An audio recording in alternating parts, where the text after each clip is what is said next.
1990 ఆ ముందు వరకు కూడా ఓపెన్ సర్జరీసే ఎక్కువ అయ్యేవి కాబట్టి, చాలా వరకు కుట్లు తీసాక కూడా కొన్ని రోజులు రెస్ట్ తీసుకుందామని ఉండేవాళ్ళు. సో, ఇప్పుడు కీహోల్ సర్జరీస్ అనేవి ఎక్కువ చేస్తున్నాం. అది లాప్రోస్కోపీ కావచ్చు, లేదంటే రోబోటిక్ సర్జరీస్ కావచ్చు. మనం వాటిని డెవలప్ చేసుకుంది ఒకటి, ఇంకా బెటర్ కేర్ ఇవ్వాలి. సైన్స్‌ని గూడా జోడించుకొని మనం పేషెంట్‌కి అట్‌మోస్ట్ ఏదైతే లేటెస్ట్ ఉందో అటువంటి వైద్యం కూడా ఇవ్వాలనే ఉద్దేశంతో డెవలప్ చేసుకొనొచ్చాం. సో, దాంట్లో ఇంకొక రీజన్ ఏంటంటే పేషెంట్ రికవరీ ఫాస్ట్‌గా ఉండటం. అంటే ఎక్కువ రోజులు హాస్పిటల్‌లో ఉండాల్సిన అవసరం లేకుండా.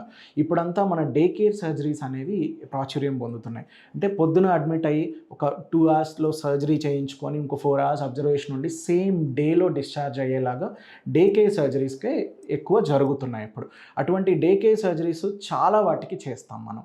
ఫర్ ఎగ్జాంపుల్ అపెండిసైటిస్ కూడా డే కేర్ సర్జరీయే. గాల్ బ్లాడర్ కూడా ఆల్మోస్ట్ ఇప్పుడు డే కేర్ సర్జరీయే. Varicose veins day care surgeries. అదేవిధంగా చిన్న చిన్న లైపోమాలు, కణుతులు, బ్రెస్ట్‌కి సంబంధించినవి ఇవన్నీ కూడా మనం డే కేర్ సర్జరీస్‌గానే చేస్తున్నాం. అన్‌లెస్ ఒక మేజర్ సర్జరీ కింద క్లాసిఫై చేస్తే తప్ప మనం ఓవర్ నైట్ అడ్మిషన్ హాస్పిటల్‌లో కూడా అవసరం ఉండట్లేదు. అండ్ మెజారిటీ ఆఫ్ టైమ్స్ మనం ఈ కోత, కుట్లు లేకుండా చిన్న చిన్న రంధ్రాలతో చేస్తాం కాబట్టి పేషెంట్ యొక్క పెయిన్ టాలరెన్స్ కూడా బావుంటది. అండ్ రికవరీ ఫాస్ట్‌గా ఉంటది.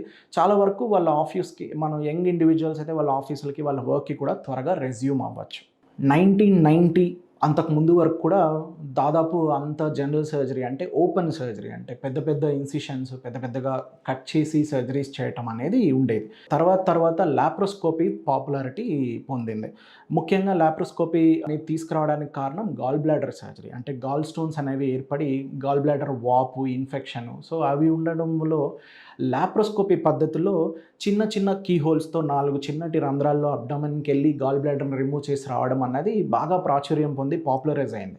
సో, తర్వాత over a period of time years గడిచే కొద్దీ సైన్స్ అడ్వాన్స్ అవ్వటంతో లాప్రోస్కోపీ కూడా అడ్వాన్స్ అయ్యి ఆల్మోస్ట్ పొట్ట అండ్ ఉదర భాగం అండ్ పెల్విస్‌కి సంబంధించిన అన్ని సర్జరీస్‌కి కూడా లాప్రోస్కోపీ ఇప్పుడు గోల్డ్ స్టాండర్డ్ అయిందనమాట.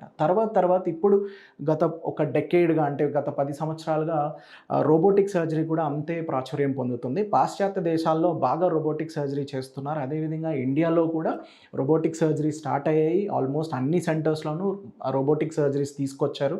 ఈ రోబోటిక్ సర్జరీస్‌లో ఇంకా ఇప్పుడు అడ్వాంటేజెస్ ఏంటంటే మనం ఓపెన్ సర్జరీలో కూడా మనం వెళ్ళలేనంత నారో ప్లేసెస్ ఉంటాయి. For example pelvic surgeries. అటువంటి సర్జరీస్‌లో పర్ఫెక్షన్‌కి మనం మెటిక్యులస్‌గా చేయటానికి రోబోటిక్ సర్జరీస్ అనేవి హెల్ప్ అవుతాయి. అదేవిధంగా మన శ్రీశ్రీ హోలిస్టిక్ హాస్పిటల్స్‌లో కూడా రోబోటిక్ సర్జరీ ఉంది. We have a advanced CMR robotic surgery మనకి కన్సోల్ ఉందన్నమాట. సో, వాటిని కూడా మనం ప్రజలందరూ ఉపయోగించుకోవాల్సిందిగా విజ్ఞప్తి.